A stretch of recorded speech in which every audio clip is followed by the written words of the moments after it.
अगले 5 घंटे के अंदर यह संदेश तुम तक पहुंचना बहुत जरूरी है। मेरे बच्चे, आज मैं तुमसे बहुत महत्वपूर्ण बात करने आई हूँ। मैं बहुत दिनों से देख रही हूँ, इस दुनिया की भागदौड़ में, जिम्मेदारियों के बोझ में तुम अपने स्वास्थ्य का बिल्कुल भी ध्यान नहीं रख रहे। मुझे पता है, तुमने बहुत कुछ सहा है और अब सफलता तुम्हें बहुत जल्दी चाहिए।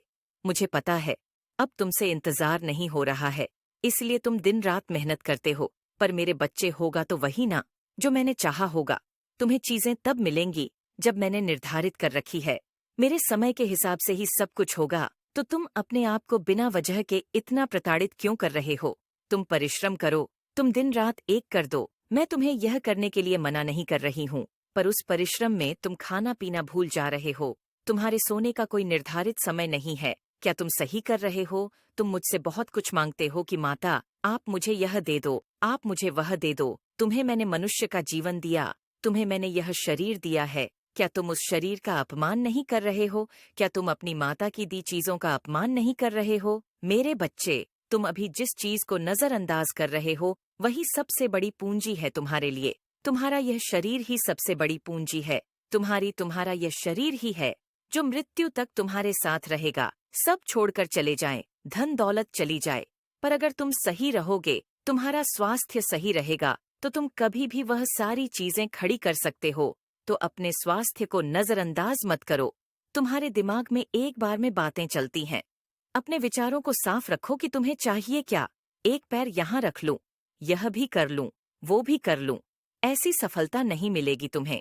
मैंने तुम्हारे लिए कुछ निर्धारित कर रखा है। मैंने तुम्हारे लिए कुछ सोचा है। सिर्फ तुम उसी मार्ग पर मेहनत करो। इस समय तुम्हारे लिए बहुत जरूरी है कि थोड़ा विश्राम दो। अपने आप को और अपने दिमाग को आराम से बैठो, विचार करो। हर चीज का एक निर्धारित समय रख दो, पर अपने स्वास्थ्य के साथ खिलवाड़ मत करो।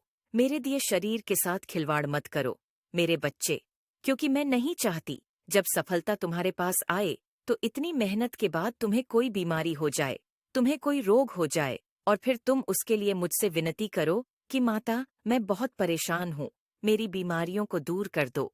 मैं तो यह चाहती हूँ, जब मेरा बच्चा सफल हो तो वह मुझसे बस धन्यवाद करने आए कि माता देखो, मैंने कर दिखाया। ये दुनिया मुझसे कहती थी तू सफल नहीं होगा, देखो माता, मैंने कर दिखाया। तुम्हारी माता बस यही चाहती है कि उस सफलता के बाद तुम कभी मुझसे कुछ ना मांगो, तुम्हें कभी किसी से कुछ मांगने की जरूरत ना पड़े मेरे बच्चे। इसलिए अपने शरीर का, अपने स्वास्थ्य का, अपने दिमाग का